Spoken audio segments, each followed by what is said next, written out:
ndị Ogidi nke bi n'Ọnịcha ma ọ bụ na-alụkwa ọrụ n'Ọnịcha nke akpọrọ Ogidi Union Nigeria ngalaba nke Ọnịcha egosipụtara obi aṅụrị ha dịka ha merubere mmemme nke eji mara ha na mba ụwa niile nke mba niile na-ekwu maka ya oge ọbụla agbara ọnwa nke 7 n'afọ ọbụla nke a na-akpọ Nwafor Ogidi Festival. Emume a bụ Nwafor Ogidi Festival bụ nke ga-amalite na mkpụrụ ụbọchị 17 nke ọnwa Julaị n'afọ a bụ 2025. Ha gbakọtara oge ha na-eme nzukọ nke ọnwa Julaị ha wee merube mmemme a nke ha ji obi aṅụrị nakwa mmekọrịta nwanne na nwanne wee mee.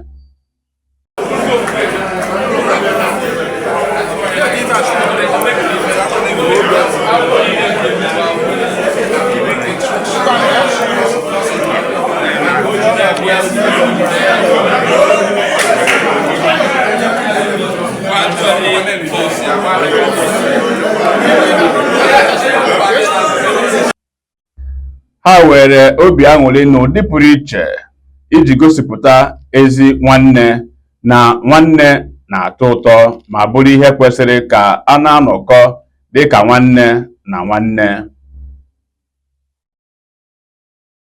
Onye isi nke otu a nke akpọrọ Chief Oranyelu Ọnụigbo nwa amụrụ na mma gosipụtara obi aṅụrị ya na emume a nke a na-eme ebe o ji obi aṅụrị ya wee kpekwa ekpere kpere onye ọbụla bụ onye Ogidi ekpere ma ndị bi n'Ọnịcha ma ndị bi na mba ụwa dum. Mitin n'ọnwa Julaị o wee dabakwuziela anyị na mitin na-eme Nwafor mgbe sị na ife na-aya emeta Chineke ya etinye aka ọ gaa n'elu kasị elu wee na-asị Chineke bịa gozie ọjị ya ka anya ka ọ zụọ na mkpụrụ obi na-aghachi ekekele ụwa niile.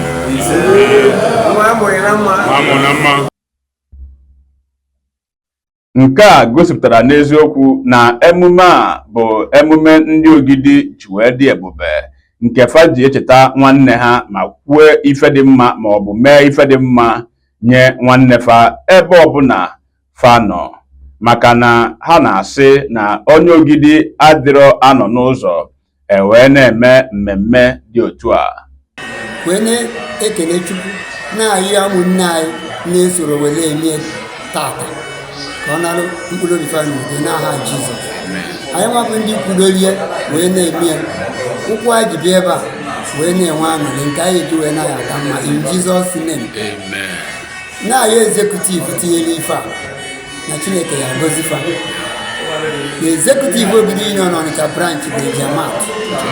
Ịma na anyị nwebụghọ anyị afọ arụ ya ghara izi igwe anyị ezigbo igwe anyị nwere afọ ju omelọra anyị amara etu anyị ezila ekene ya na o erukwara ya nso ọ kwadokwuru anyị na họl anyị. Nke a kpatara ka ndị Ogidi, ndị bi na mba dị iche iche, ndị bi n'ala Igbo, ndị bi na mba ndị ọzọ ma mba ofesi ji efe ụgbọelu nakwa ụgbọ mmiri ịlọta maka ya bụ mmemme Nwafor Ogidi.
Honorable Secretary.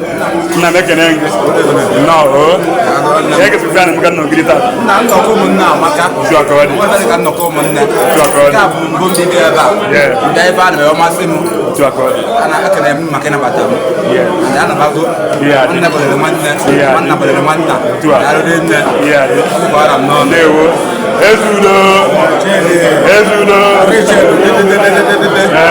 ezudo gidi ju akọwadi ebe secretary ju akọwadi nature branch anyị na-enwere obi aṅụrị Nwafor anyị na-eme ya Ọnịcha taa anyị mee edozi ya bidozie echi anyị agarugo Ogidi from that very Thursday echi niile wee ruo na Monday anyị wee mee Nwafor anyị wee na-asị Chukwu bilikwe ọ n'aka anyị ka anyị zụọ anyị jee anyị wee na anyị na mmemme anyị na Nwafor anyị nakwa eme ya ka anyị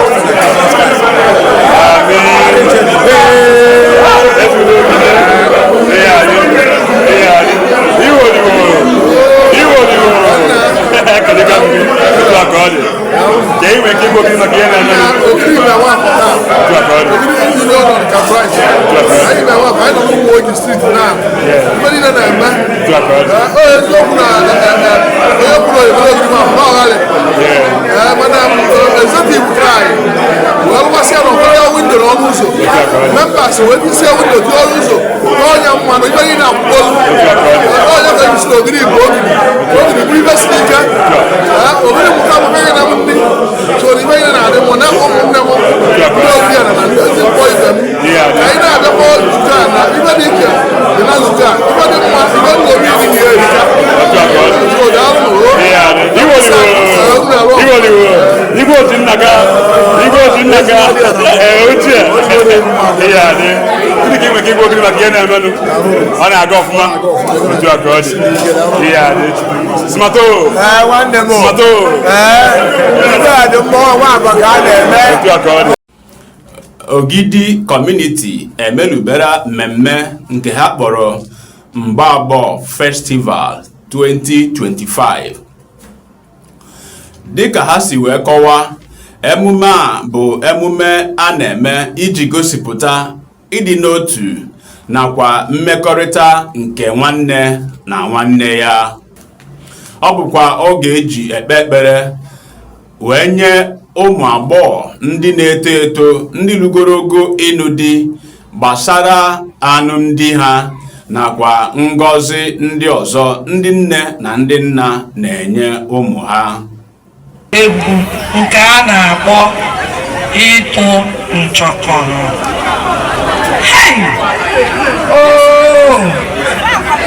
Nkechi mekọta melie m na nchọkọrọ a m na-ebekwa ezigbo akwa ọ bụzikwa mụ bụ Chineke nwarụ etu esi atụ nchọkọrọ na-aga. Ọ bụ ntụsasị anyị etu a ụmụnne m a na-ebe na m erisie ọkwefa ọkwe na-atọ ụtọ. Irite okwe onye nke a, irite okwe onye nke a, ikpokọnye ya ọnụ, ịlarụkata ụla n'ime abalị, ikunye ji ememe ọkwe gị ka ị maa na ozugbo ezu.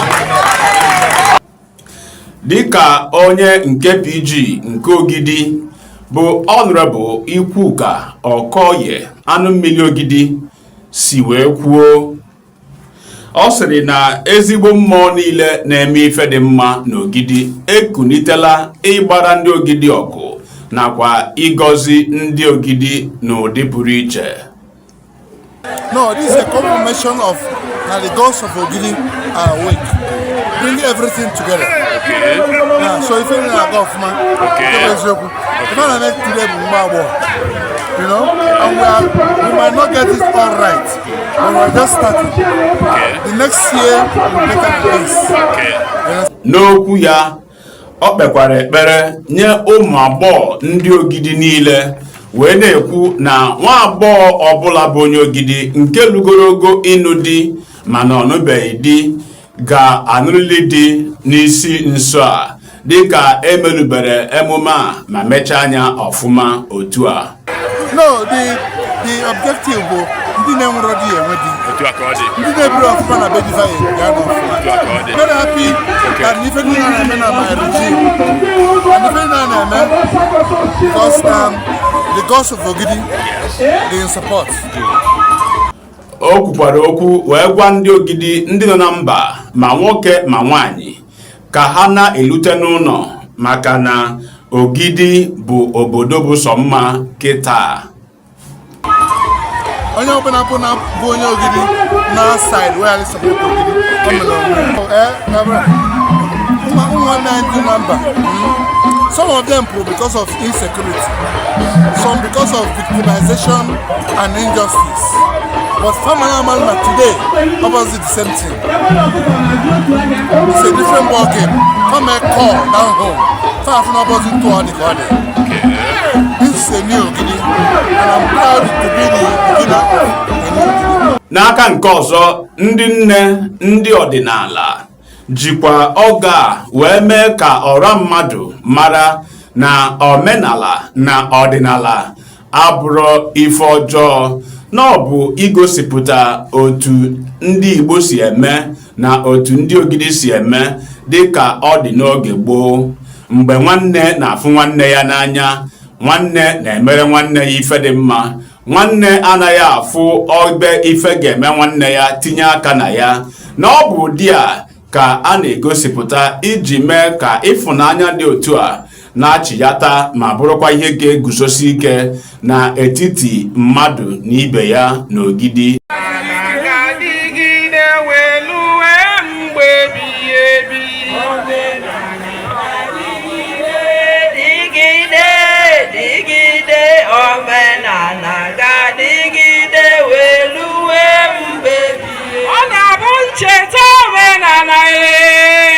Ncheta omenala dị m ka meje n'ọlụ n'omenala bụ ihu esibi ka chọba ndị omenala. Ọ na-abụ ncheta omenala ncheta omenala dị m ka meje n'ọlụ n'omenala amakakwa esibi ka chọba ndị omenala. Ife sibi ka chọba ndị omenala. Omenala ga-adịgide wee lue mgbe ebighị ebi. Omenala ekene m ụlọ ụmụ Chukwu ka anyị bụ. Omenala ekene m ụlọ ndị eziokwu ka anyị bụ. Omenala ekenezie m ụlọ. Ife n'ebe a bụ ụmụ nwanyị na-eme omenala na Ogidi. Mmọnwụ pịakwara ụtarị, egwuregwu nakwa egwuregwu ndị ọzọ iji gosipụta na ihe a na-eme bụ ihe egwuregwu ka ọ bụ kpọmkwem. All right. ina chepofu anyị fụna na-eme ka esi eme ya ina chepo anyị fụ ka esi eme ya. It's a good thing. Our culture, our pride. Mgbagbogho Ogidi. DJ Iron Man. So DJ, it's a 3-minute song. Okay. Where the go, man? DJ, where the go, man? 3 minutes. About 3 minutes also. I check out here. Where the go, man?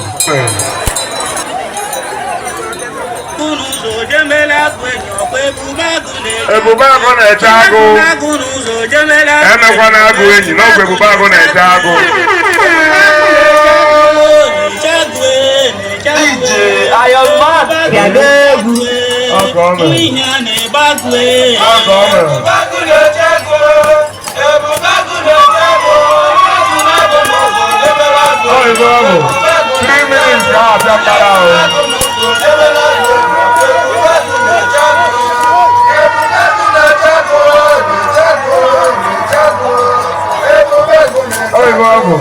ụmụ okorobịa gbakwara mgba iji gosipụta onye ka ike nke ndị gboo ji eme abụọ nke eji ama onye siri ike. Ọ ga-abụ agbacha mgba dị otu a akpọrọ nwaanyị kpọnye ya sị ya ngwa kpọrọ gaa n'ụba.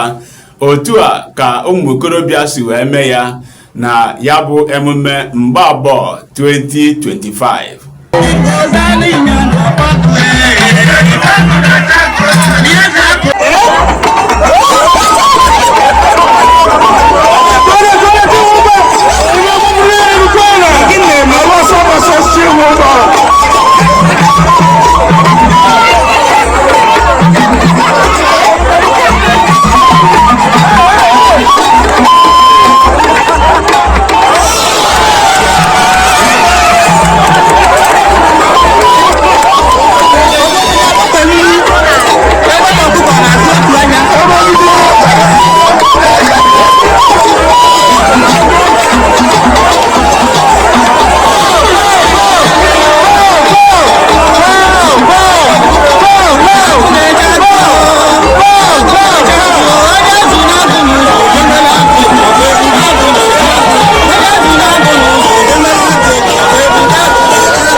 I get near the sum of 5,000 naira. And I go back.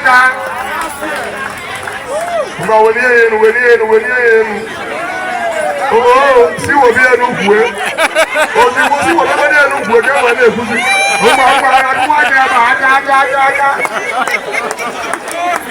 Then I think the winner.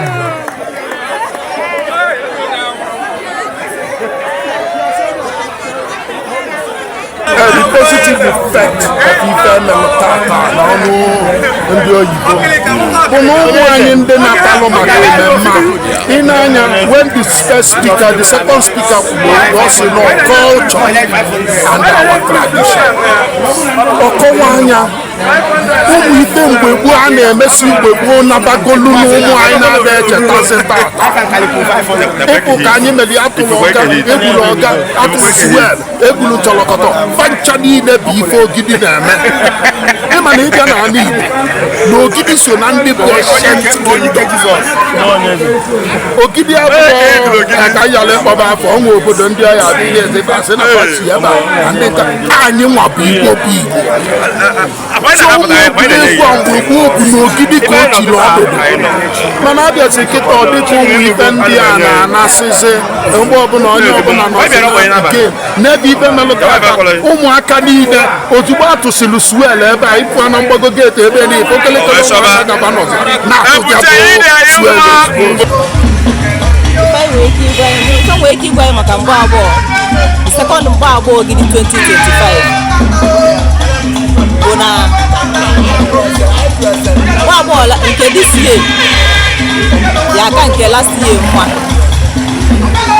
So anyị chọrọ ime mgbe abụọ ka anyị gosi obodo anyị, gosi ụmụazị anyị tọta atọ ife gboo n'ala ana na famadụ nọ ife ndị anyị mebiri bifo anyị wee kpochi ya tapụ ya azụ. So anyị asị na anụ m ekwu na mgbe abụọ 2025 ga-amakalịsị ụbọchị nke taata na Chineke mere nnọọ ebele ife niile gaa n'anya ya gaa nnọọ otu dị mgbe onye ọbụla nwere aṅụrị. Anyị na-asịkwa ndị niile bịa n'ụbọchị nke na-abịa nọnyere anyị na-asịfa ka Chineke gozie ebe gozie ma ezinụlọ kwa ha ji wee bịa njefa ya eji wee na ya aka ya n'aha Jizọs. Amen. Ilelele ihe a na Independent African Television Channel. Ọ bụrụ na ilele ya na YouTube, biko gbaa mbọ ka ị pịa subscribe maka ịdị na-enweta ihe ndị ọzọ anyị na-ewepụta. Ma ọ bụrụ na ilele ya na Facebook, gbaa mbọ ka ị pịa follow. Cheta na abụ m Chidi Ikenna Amobi ka ọkwụlụ gbalụ nwunye di m. Cheta na ime ihe dị mma bụ oke na ọlụ mụ na gị tinye aka anyị dozie obodo anyị.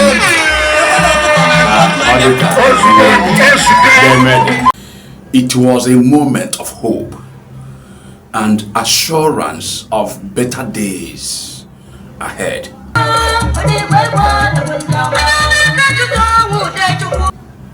It was truly a time of love, unity, and brotherly coexistence among Umunne.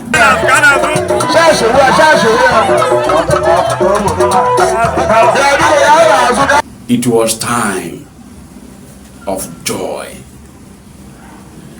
It is a time of Mgbagbogho Festival of Ogidi Kingdom. Thank you very much. Thank you very much. Ozuko na emeke kesi amia. I see no Ozuko, Imano Ozuko.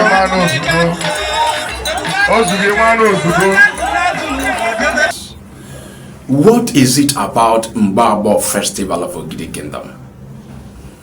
Mgbagbogho Festival of Ogidi Kingdom is truly a time when women, when mothers, when relations and fathers pray for their young maidens, bless them, nurture them, advise them, and prepare them for the journey ahead.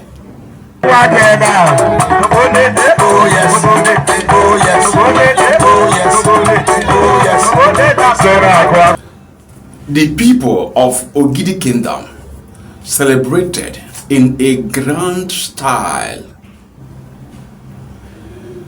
Mgbagbogho Festival 2025.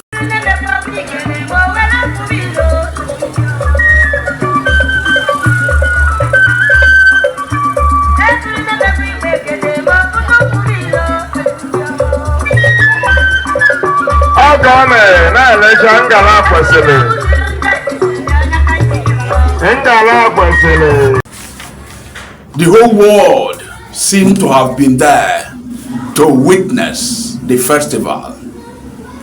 All roads were busy. All homes were deserted because the inhabitants of those homes were at the village square.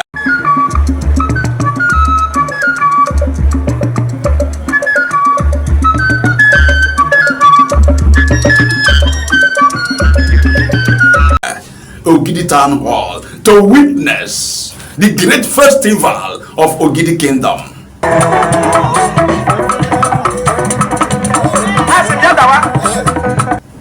Yes, in the days behind, this is a time where no one goes to work, no one goes to farm, no one goes to anywhere because it is happening at the village square.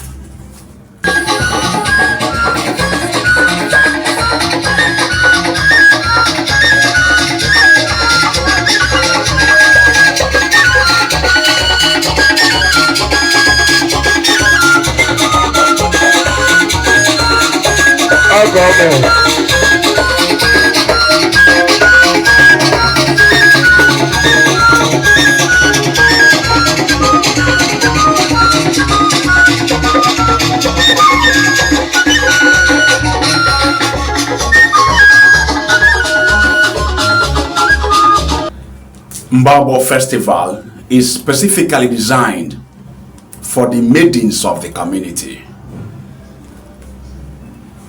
to show the beauty of our people. It's a time when men who have been up to the age of marriage, who are looking for a wife to marry, who are looking for wives to marry, come to the village square to say, I like the other one, I love the other one. Who is this other one? Because the time when the maidens come together in 10s and 20s and 30s to display their beauty in the community. Yes, the community square was known to be the right place for this gathering. It was done just as it was in the days of old, on the 14th day of June 2025. It was lovely. It was fun. It was wonderful. In fact, it brought about the love of the community. You see men dancing, you see men drinking, you see women happy, you see young maidens joyfully exchanging pleasantries among themselves. This is love. This is unity. This is something that can never be forgotten again. It should continue.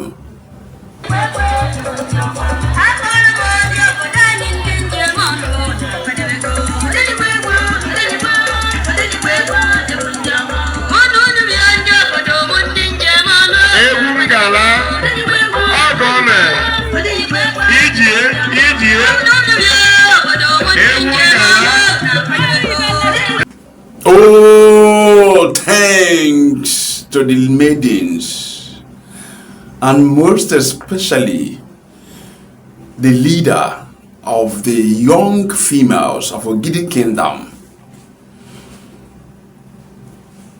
DRC Ogwachukwu Achebe, pardoned for this wonderful initiative, thinking back to bring back what we've lost. May the gods of Ogidi land continue to bless you and make you happy, and your colleagues and friends. You shall all rejoice at the fullness of time. Thanks to the President General of Ogidi Kingdom for supporting such a kind gesture. Honorable Ikwuka Okoye, Anumili Ogidi, you have been there for the youths. You have been there for everyone in the community. You have been there for all. Thank you. You have been doing good. Thank you, Honorable Chris Obiokafo, the Civilian General.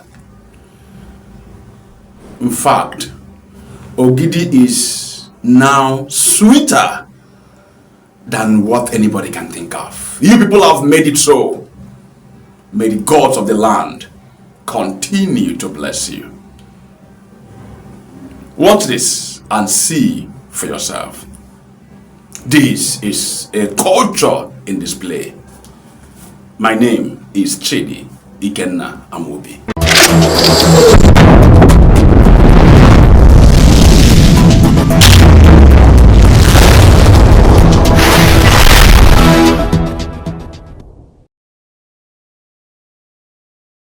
Nwafor Ogidi Festival has been a widely known and talked about festival for centuries now. It has been a festival of peace, love, and unity. The 2025 Nwafor Festival took a different dimension as every community, age grade, and families in Ogidi community celebrate the festival in a unique way.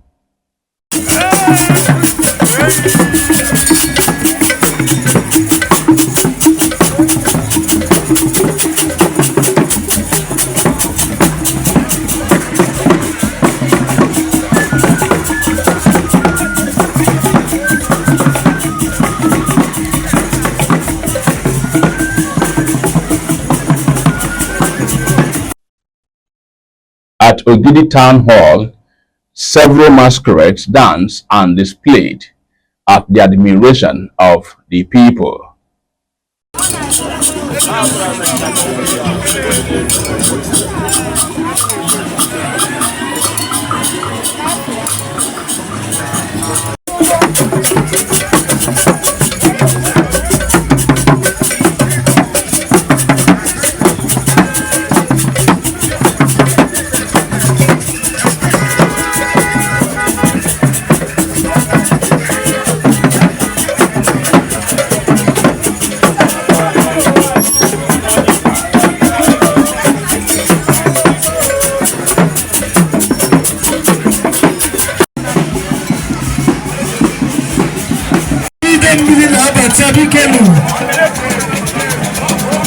Honorable Stanley Parker, the chairman, the terminal local government, and Abata, I see Ogidi youth to say no, Ogidi leader in the diaspora say no.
So many families celebrated in their homes as High Chief Kenechukwu Onyama Idigogidi celebrated the festival in a grand way as his house was filled with people and masquerades who are entertaining the people around.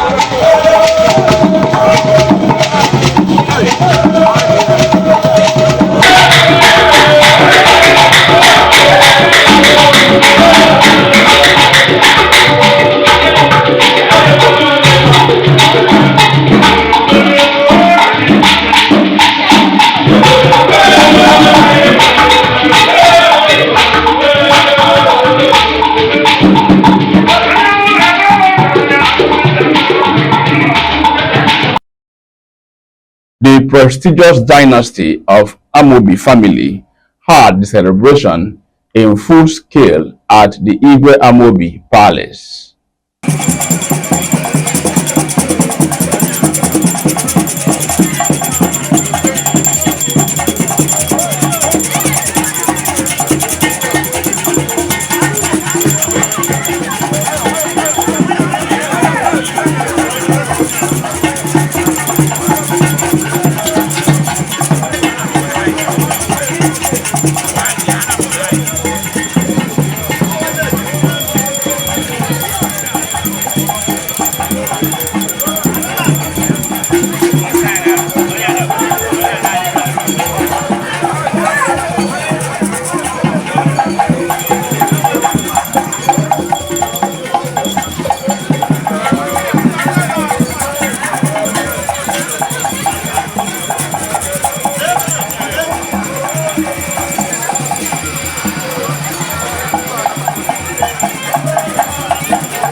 Speaking to us, the chairman of Iyelu community, Chief Prince Royal Nnamdi Amobi Anukenyi, who was present alongside other dignitaries of the community, prayed for the good of the family and Ogidi kingdom at large, as he mentioned and asked God to bless all the quarters of Ogidi community.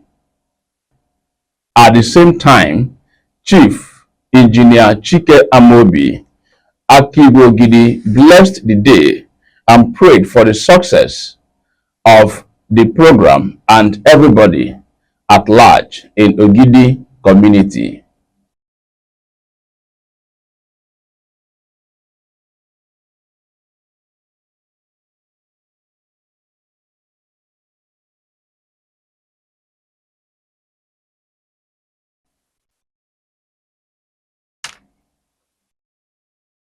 We are sincerely sorry for the loss of audio in that presentation. Our technical team are tirelessly working to resolve that, and it shall be played back soon once resolved. The festival witnessed so many side attractions at every corner.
Qué buena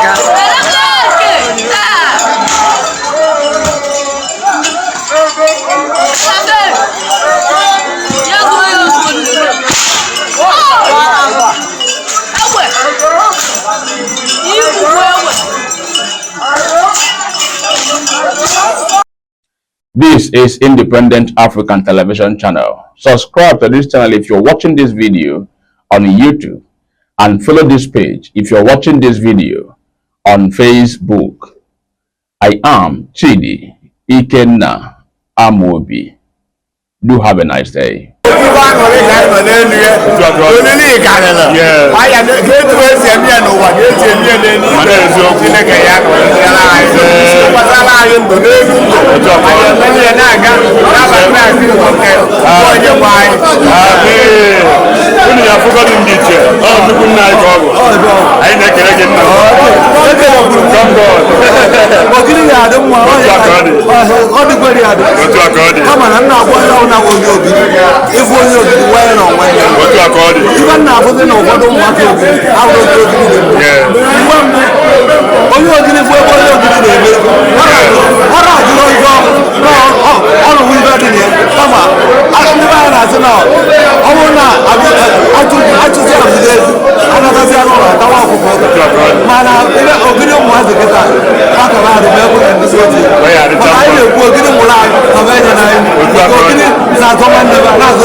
Ha jikwa otu aka ahụ wee na-ayọ onye ọbụla na-akpọku ọhaneze ka ha bịa nọnyere ha dịka ha na-eme mmemme a n'Ogidi, nke ga-amalite na mkpụrụ ụbọchị 17 wee ruo na mkpụrụ ụbọchị 20 nke ọnwa Julaị nke afọ a bụ 2025.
Amen. What am I going to tell you?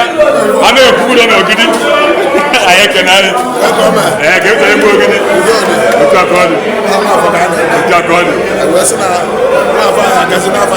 Amen. Ndị be anyị ekene mụ na-asịkwa m nke onye chika ọzelu. Ihe anyị na-ekwu tata bụ na emume Ogidi na-akwado mmemme eji mara ha. Obodo ọbụla nwere nke eji mara ha, obodo ọbụla nwere nke ha ji wee dị egwu, nke ha ji wee dị ebube, nke ha ji wee karịsịa, nke ha bụ ekwuru a na-asị mba na ndị a na-eme nka, ndị a na-eme nka. Anyị na-akwado iwetara gị emume Ogidi Nwafor Ogidi Festival 2025 nke a ga-emeribe na mkpụrụ ụbọchị 17 n'ọnwa nke asaa n'afọ a bụ 2025. Ọnwa nke asaa bụ Julaị n'afọ a bụ 2025.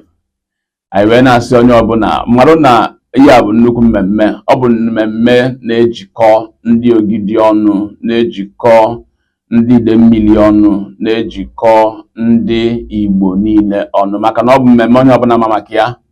Ebe ọbụla ị nọ ekwula na Nwafor Ogidi onye asị gị olubego na amụka maka ya bụ mmemme. Ọ bụ mmemme na-ada ụda, ọ bụ mmemme ama ebe ọbụla mmadụ nọ. Nwafor Ogidi Festival abụrụ mmemme a na-ajụ ka ndị na-emekwa ya ma ọ bụ ka ife bụ ife mba. Ọ mmemme ama maka ya. Nwatakịrị amụgodo tata ọ dịgodo afọ ịbụọ na afọ ofu ga-agwa gị yes Nwafor Ogidi Festival anụgo maka ya.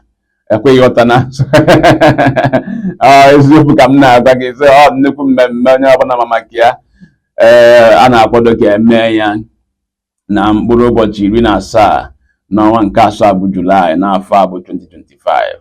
Ndị Ogidi wee sị onye ọbụla bịaba, onye ọbụla galutebe, a ga-eti mmọnwụ, a ga-agba egwu. Ebe ọbụla ịpụta n'Ogidi ị ga-afụ ka kanopi nọcha wakwadochago na-akwado oche. Ebe ọbụla ịpụta ịnọrọ kiriri ife ebe a nwere enye mmadụ. Ihe a bụ mmemme eji ezu ike, ya mmemme ndị Ogidi na-eme iji gosi na-akọsigo ọrụ ugbo ka ezuo ike nwa aṅụrị. Ebe ọbụla isi ịbụ nwoke ma ịbụ nwaanyị ị na-ekpe ebe ọbụla ị na-ekpe inwero nsogbu bịa n'Ogidi ụbọchị 17 na afọ 17th Julaị n'afọ a bụ 2027. Afọ a bụ 2025. Ebe ọbụla isi, ebe ọbụla nọ bịa dade ka inwe aṅụrị. Bịa na yalika n'anya egologolo ịtụtụ ndụ mmanụ na-arịka n'anya mmadụ ada ichebe maka ife na-eme n'obodo a na isi agbabie mmadụ ịbụọ ịnọ ijekenechi ọchị dịgịnị kilie ife dịgịnị kilie nyere na ya like n'anya jee chike na ọchị jebe Ogidi. Ịchọ na ebe ọzọ ị ga-eje jebe Ogidi ka ijegharị ya anya mbọsị Nwafor Ogidi Festival. Nwafor nnukwu mmemme ji anabata ndị mmadụ, ndị ọbịa, nwoke ma nwaanyị ma nwata ma okenye. ma ị ga na-echewasị isi maka ife na-eme n'obodo jekene ka ị na-arị ya anya jee ka ikilie mmụọ kilie na-agba egwu kilie na-agụ egwu ka ọ bụ ke ndị egwu ịchọ ka ịfụ maka ya ndị egwu niile na-ada ụda n'Ogidi na mba Igbo niile ga-eti egwu n'Ogidi ụbọchị a ndị egwu niile ma maka ya ga-eti egwu n'ụbọchị a ụbọchị a na-ekwu ihe a bụ 17th July 2025 18th July 19th July 20th bụzi mbọsị ụka mbọsị a ka ọ ya abụzi ọ bụ na ịbịasịa ndị ọzọ ịbịasị nke mbọsị ụka ịma na-eme isigo ife eziokwu ka m na-agwa gị ọ nke mbọsị ụka ka ọ ya abụ ịbịasịa ịma na eziokwu na-ebịa Nwafor Ogidi Festival maka na akụkụ ọbụla ịpụta ife na-eme wee na-ekwu ndị Ogidi wee na-ekwu ka anyị mee ka anyị mara onye ọbụla bịaba kpọta ikwu nne kpọta ikwu nna kpọta nwa di ya na kpọta anya ọbụla bịanụ celebrate Nwafor Ogidi n'ọkwa nnekwu mmemme ka ọ bụ mmemme Ogidi ji wee dị ebube mmemme Ogidi ji wee dị ebube ka a na-ekwu ka ife ọbụla ka ebe ọbụla ịchọ ịnọ ka họteelụ ịchọ ịnọ ị nwere ebe ị ga-anọ mee ka anyị malụ anyị ga-anọ there live na-ebroadcast logo ha anyị agwa gị họteelụ ị ga-alọji ịchọ ịlọji alọji họteelụ dị gwa gị ebe ọ ya bụ ịnọ isi ajụ ogo isi akpakọ ọgọ ọnụ ị na-ekiri ife na-eme na-enegharị anya na-enwe aṅụrị ịnọkọta na ịnegharịke n'anya ịnọkọta inweke na aṅụrị mmadụ ada isi agbabie mmadụ ịbụọ ichebe ihe na-eme n'obodo a isi gị kopụ fọgetikwa jee negharị anya anyị ga-anọ ebe a ndị ọrụ anyị ga-anọ there Independent African Television Channel na-ewetara gị ife niile ebe ọbụla ị nọ na-enegharị anya nnọkọta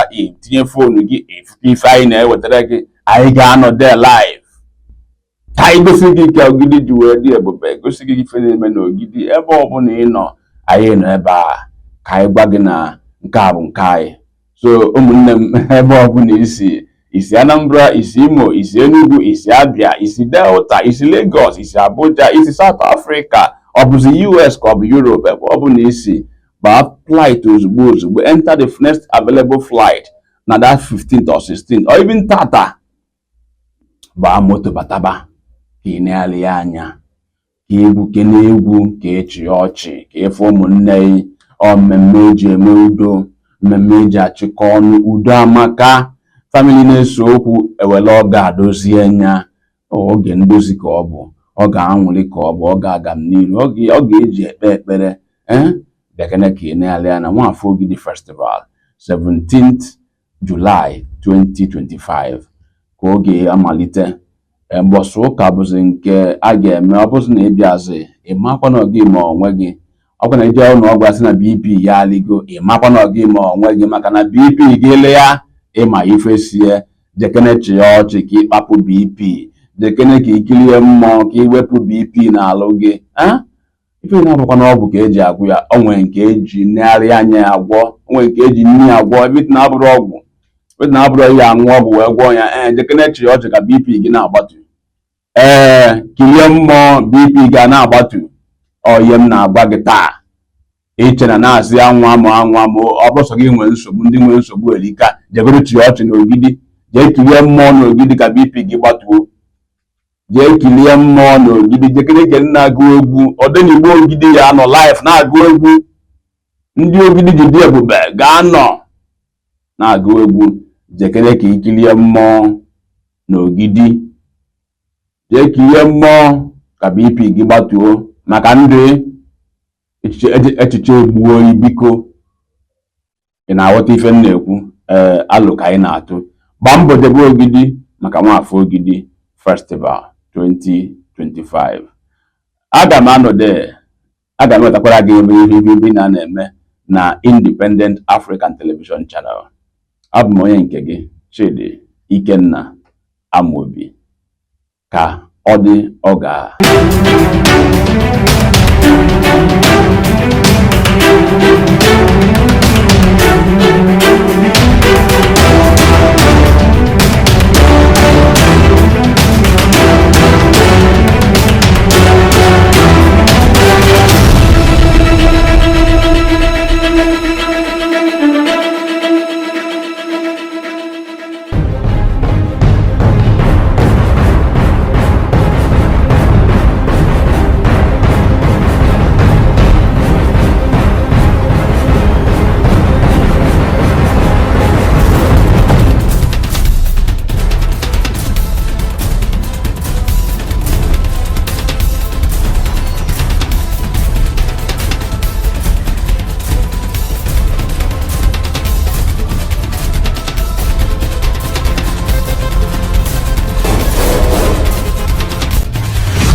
in detail.